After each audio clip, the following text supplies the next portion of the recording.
Exams की तैयारी अपने ऑप्टिमम लिमिट पर है और इस समय थोड़ा सा ध्यान देके इसका भी रिवीजन कर लिया जाए बेटर होता। ठीक है, तो आते हैं देखते हैं इसमें determine the total number of electrons present in 1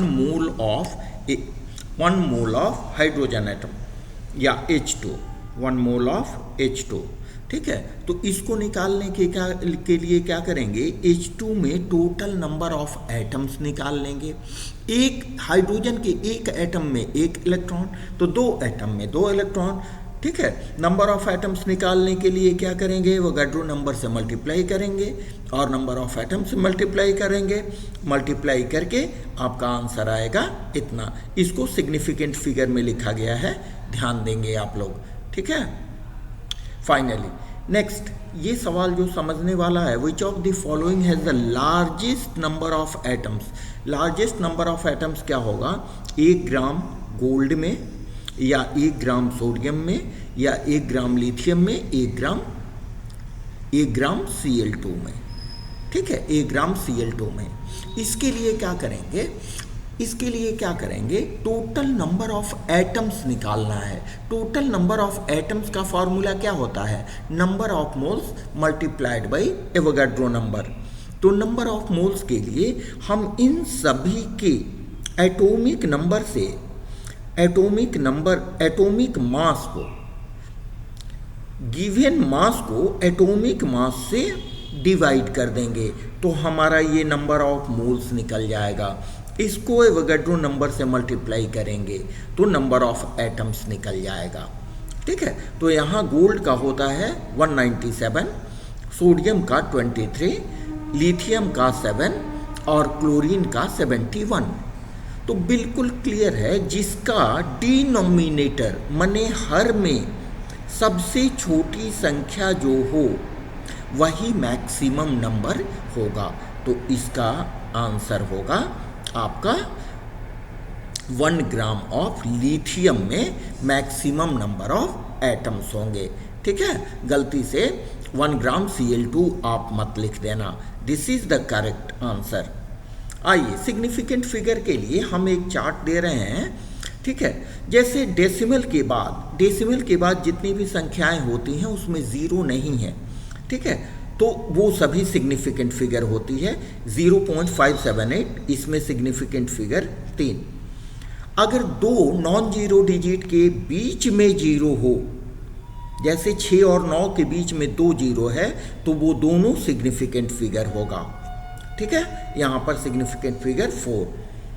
अगर डेसिमल हो, डेसिमल के बाद 0 और उसके बाद नॉन जीरो डिजिट हो 3.09, तो इसमें सभी सिग्निफिकेंट फिगर होंगे।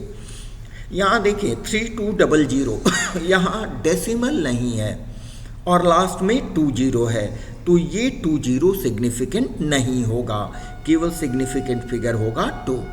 लेकिन यही अगर नॉन जीरो डिजिट के पहले 0 है तो वो सिग्निफिकेंट नहीं होता है, बाद बाकी उसके बाद वाले 0 सिग्निफिकेंट होते हैं, इसलिए यहाँ सिग्निफिकेंट फिगर 3। और यहाँ देखें, अगर मान लीजिए ये आपका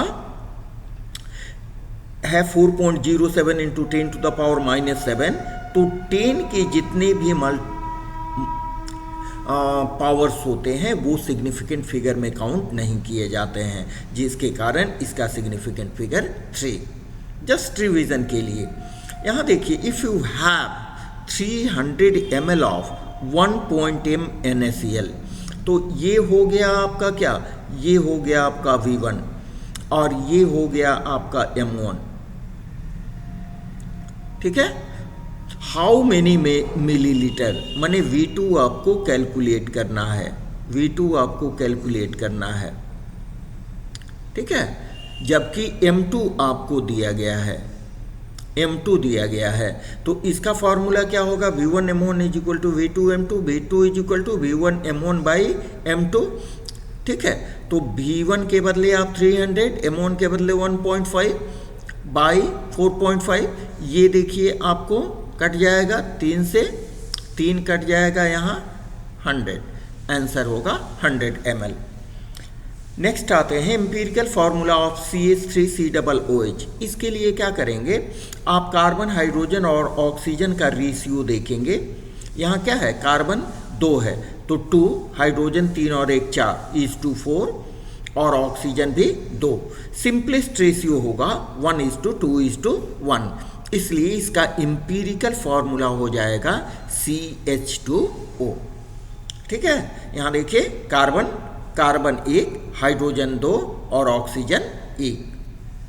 नेक्स्ट है number of oxygen present in 10.6 grams of Na2CO3। Na2CO3 का आप मॉलिक्यूलर मास निकालेंगे तो आपको इसका कितना आएगा, 46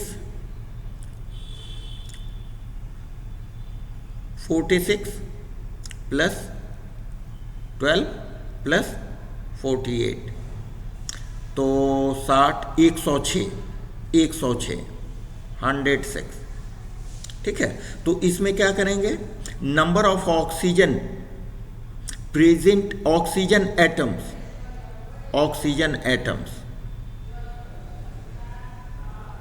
ठीक है, तो ऑक्सीजन एटम निकालने के लिए आप क्या करेंगे, नंबर ऑफ मोल्स को एवोगैड्रो नंबर से मल्टीप्लाई कर देंगे। और नंबर ऑफ मोल्स कैसे निकालेंगे, जो गिवन मास है उसको मॉलिक्यूलर मास से डिवाइड कर देंगे। ठीक है, इसलिए आपका आंसर आएगा 6.022 × 10⁻²2। Next, total number of ions present in 111 gram of CaCl2। 111 grams of CaCl2। ठीक है, CaCl2 का मॉलिक्यूलर मास होता है 111 ग्राम। इसका मतलब कि ये हो गया आपको 1 मोल। तो 1 मोल में नंबर ऑफ आयंस कितने होंगे, एवोगैड्रो नंबर के इक्वल होंगे। इसका मतलब 6.022 × 10⁻23। बहुत सुंदर सवाल है, is number of atoms in 6 gram of carbon 12 equals to 8 grams of methane. तो 6 ग्राम ऑफ कार्बन 12 का मतलब क्या हुआ, 0.5 मोल ऑफ कार्बन 12। ठीक है, तो हाफ मोल कार्बन 12 में कितने होंगे number of atoms, Avogadro number के हाफ। एवोगैड्रो नंबर में डिवाइड कर दें 2 से तो आपकी संख्या आएगी 3.011 × 10⁻23। मीथेन का मॉलिक्यूलर मास होता है 16, तो 16 = 1 मोल, तो 8 ग्राम = हो जाएगा half mole. Half mole = Avogadro number से, एवोगैड्रो नंबर को 2 से डिवाइड करेंगे तो इसमें नंबर ऑफ एटम्स सेम आएंगे जितने 6 ग्राम कार्बन में। तो इसका मतलब कि ये दोनों बिल्कुल क्लियर है, सेम नंबर है। ठीक है, next, total number of oxygen atoms in 1 mole of ammonia. 1 mole of ammonia में ऑक्सीजन एटम, नाइट्रोजन कितना होता है, 1 मोल होता है। 1 मोल ऑफ नाइट्रोजन और 1 मोल ऑफ नाइट्रोजन एटम में नाइट्रोजन एटम्स की संख्या कितनी होगी, 6.022 × 10⁻23 एटम्स। ठीक है, एक और सवाल देख लें। यहाँ 60 grams of organic compounds on analysis is found to be 24 gram hydrogen, 24 gram carbon, 4 gram hydrogen और 32 ग्राम ऑक्सीजन। इसमें क्या करेंगे, जितना आपको मास दिया गया है उसको एटॉमिक मास से आप डिवाइड कर दें। जो रेशियो आएगा उस रेशियो का सिंपलेस्ट रेशियो कैलकुलेट करें, वही आपको मॉलिक्यूलर फार्मूला देगा। ठीक है, अगर परसेंटेज हो तो ठीक यही चीज़ हम फॉलो करेंगे। ठीक है, उसमें जो सबसे छोटा जो रिजल्ट आएगा उसको हम उससे सबको डिवाइड कर देंगे और फिर मिनिमम रेशियो हम निकालेंगे। ठीक है, तो considering you, wishing you for the best of examination. हम लोग मिलते हैं नेक्स्ट वीडियो में अब 12 के क्लासेस के साथ, और 11 के क्लास भी होते रहेंगे नए स्टूडेंट्स के लिए। ठीक है, hoping you best for the examination. Okay, have a nice day, thank you.